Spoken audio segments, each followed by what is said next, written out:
We have some big stuff to announce this week. The bracelets for the sports watch are finally here. So we're not going to talk much here together. What we're going to do is flip the camera around, and my dad is going to give you guys an overview of the bracelet, the construction, the design, and some cool features that we had added to it. So let's flip the camera around and we will show it to you guys. All right. Okay, we want to introduce the bracelet construction to you and its design. To give you some information here, let me show you an individual link. They're all, it's not just from a forged piece. It has been machined quite a bit on the side. As you can see, there's a radius over it.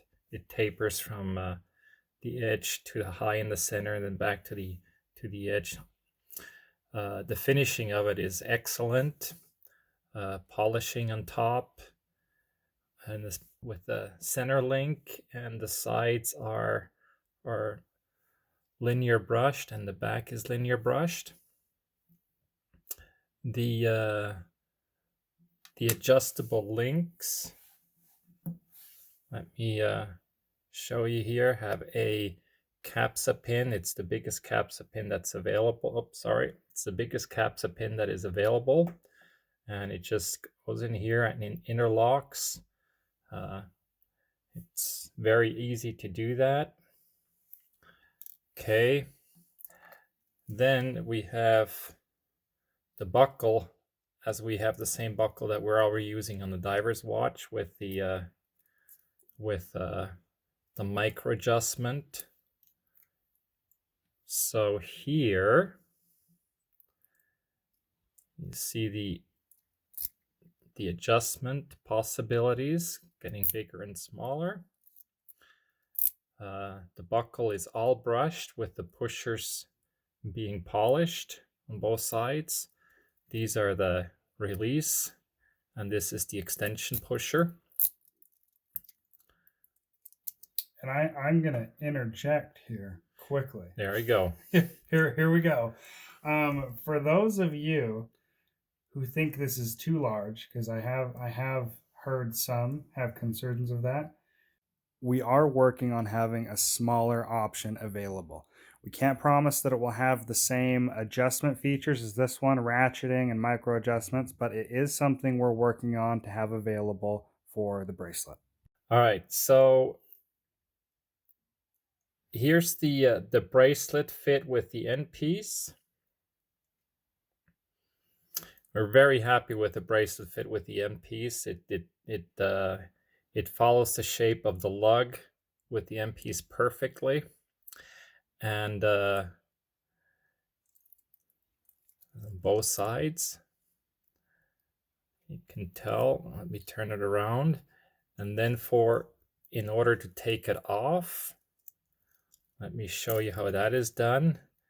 There's, as you can see, there's a double quick release mechanism on the on each strap, on each end piece, and you just go in here with your fingernails and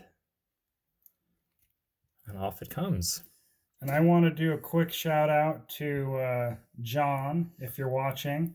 He helped us push us in this direction to get the quick release going. So it's a welcome addition, and you guys will be very happy with it, I'm sure.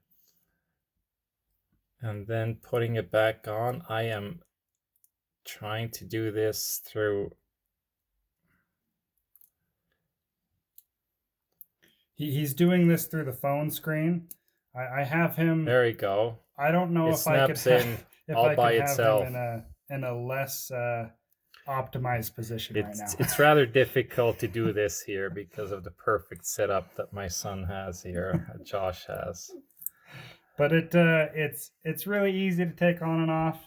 It'll be much easier than if for those of you who saw our strap change race. No, I think if I had this as an advantage, I maybe would have won the race. But it's definitely a lot easier. Yeah, I think I beat I think I beat Josh on that one quite handily. But anyway, Oh, also here, show them the difference between the the link that sticks out. Okay.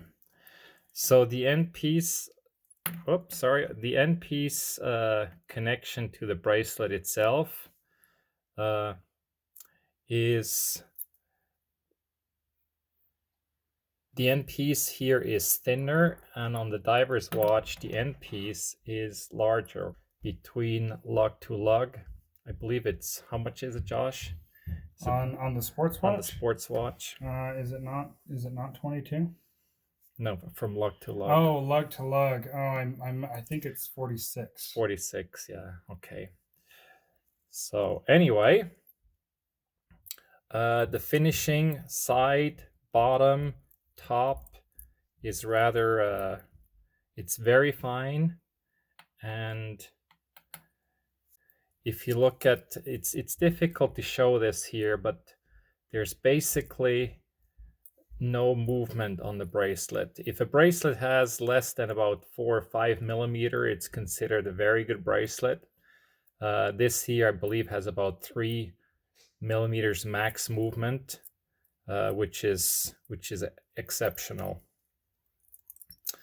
And the shape of it, it's very integrated from the top as well as from the side as well, because of the tapering radius effect that we have, and very comfortable to wear. So if I can, he's gonna throw it on quick. Also, another thing to note while he's putting that on is, and this colorway he's wearing, it's one we haven't shown yet. So surprise. Here's the it's like I don't know if you can see it too well in the light here. It's a gray, like a swamp green gray, and it looks really good. It looks really good with the bracelet on. As you can see, you already see the luminescence glowing a little bit here. This is no additional effect with ultraviolet light. This is just how much it glows. You see it in plain daylight, but the fit of it is very good. We're very happy with it. There you go.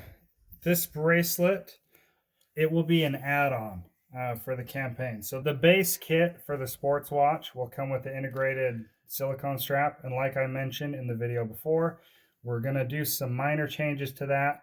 The buckle is as is. That's all ready to go, but the base will include the silicone strap and a nylon strap, and then the bracelet itself will be an add-on after the fact. Here you have a little comparison between the two.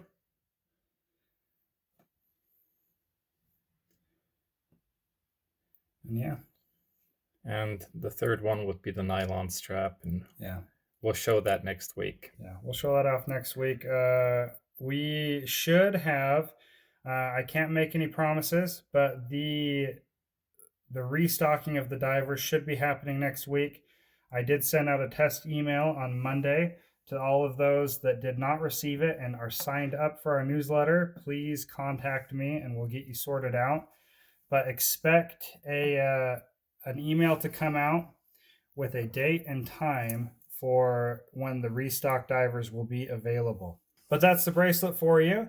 We will have some more things to announce next week, and we are getting very close to having an official release date for the sports watch. Thank you, guys. Take care. Thanks.